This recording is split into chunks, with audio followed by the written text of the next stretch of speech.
Hey everyone, Chris Mack coming at you today with the Toys R Us limited edition X-Men #1.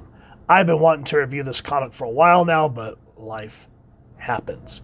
One of our community members over on TikTok told me when I did the review for Wolverine 88, because I said that was the first battle between Wolverine and Deadpool, and he said, hey, you may want to double check that because there was this obscure comic that came out in January. Well, the cover date, I wasn't able to find a release date on this, but the cover date was January 1993, as where the Wolverine 88, where it's a full, so this is where I think the controversy kind of happens between these two books, is the first time to see them fight would be this January 93 book.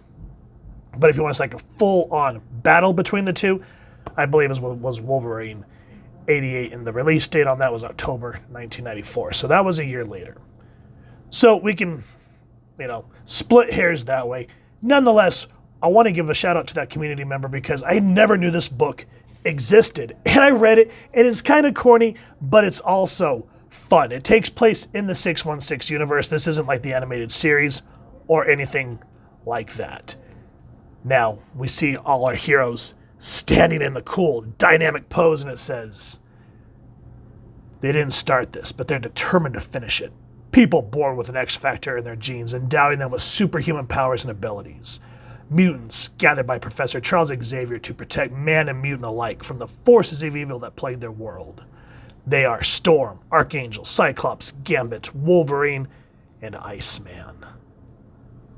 And today, they will face their most dangerous challenge. Now that kicks ass. I love the way that's just, pronounced in the series, and shows us our heroes that there are stakes. This is called the Psi-Ber Sentinel. The people working on this book was Eric Fein, writer, Craig Brasfield doing the pencils, Bill Anderson inks, Joe Andreani doing the colors, David Sharpe doing the letter, Glenn Harding was the editor, and Tom DeFalco was the editor-in-chief. Now we come across this military complex, and we're thinking, what is going on? So it says here, according to the portable cerebral unit, Professor Xavier, Jean, and Psylocke are being held down there. And now there's a certain X-Men in this series that becomes a traitor. And when you read it, you're like, what the hell? Because it's someone, if you're a longtime X-Men reader, not just the X-Men, but all the subsequent books that came out during the Claremont era and moving forward, it's going to break your heart. I don't want to spoil that part of the book, so I will do my best to try to jump over those parts. And if it's spoiled, I apologize. But definitely grab this book. It's still relatively cheap on Amazon and eBay, so you're not going to pay like bukus like you're going to for Wolverine 88. Now, Scott, as per usual, is blaming himself that these three characters were abducted, especially the woman he loved and his surrogate father figure. I'm the team leader. It's my job, my responsibility to always be alert for danger. And that harkens back during the, the death of, what is his name? Is it not Thunderhawk? Warpath's brother. Thunderbird, there it is. And I remember, and he killed himself, he sacrificed himself to finish Count Nefarious in issue 95, and then 96 we see, or was it? Yeah, 95. It's been a while since I read that issue. But anyway, the next issue, you just see him out in the woods, and he just does not know how to handle this as his first death on a mission, and it's tearing him apart, and we see that in this issue. Now, they're saying that everything seems to be going back to normal, but then here comes Deadpool, Juggernaut, and all these baddies just invading the mansion. And because they are just taken unawares, they don't know what to do. Cyclops loses his visors, and Deadpool's just... And remember, when Deadpool first was introduced, he was very much a heartless mercenary. He wasn't the unicorn and sparkles and rainbow farts myspace.com crap. He was very ruthless. He goes, my glasses. I can't open my eyes without the ruby quartz lenses that keep my optic blasts in check. And Kane's like, out of my way, Deadpool. I want to finish him off. No, we got what we came for. If you want to stay behind and, risk yourself, be my guest. And you just see him bolt out of the mansion wearing Scott's glasses. Don't worry, we'll take good care of her and your shades. You'll see. Oops, I forgot. You can't. That's the type of Deadpool that I remember. He was just a very, very bad dude. So we return to the present. Gideon is the leader of this, and you find out the type of Psi-Ber Sentinel that they are creating, why they had to abduct the 3 X-Men in question. And of course, this is the Brotherhood of Evil Mutants at the time, because what was it? X-Force number 13, is it? Where we see that Toad's now the leader, and he has Blob, of course, Pyro, and I don't remember this person's name. I can never remember her name. But anyway, moving on. Fights are awesome.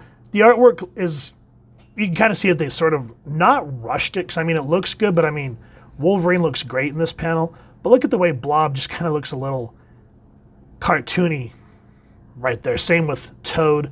And there's just a few, like right here where Deadpool and Gambit are fighting. And I just love how Gambit's like, nice try, Deadpool. A killing stroke for sure. Were you against a lesser opponent? Keep talking, Cajun. I'll nail you. Oh, it's just great stuff. And then here, artwork looks great. Here, but then you see like Gideon here matching Cyclops' optic beams, and it just looks a little off. But I guess because during this time, we're used to like Adam Kubert. We're used to Jim Lee style art. So it's not bad. You can see that they didn't, I don't know if they didn't have time or if they had to rush it, whatever. But there's just parts where you just feel like they could have just done a little more oomph to the artwork. But nonetheless, for a promo comic from the 90s, it's great. There's emotional moments. There's great redemption arcs on how Jean, Psylocke, and Xavier are saved. And then, of course, the ending with our heroes. Xavier saying, well done, students. You foiled Gideon's evil scheme, saving mutant and humankind from untold terrors at the hands of the Psi-Ber Sentinel. You are truly extraordinary people, deserving of the name X-Men, and of course the hero thing of running away from an explosion. So there's not a lot of substance.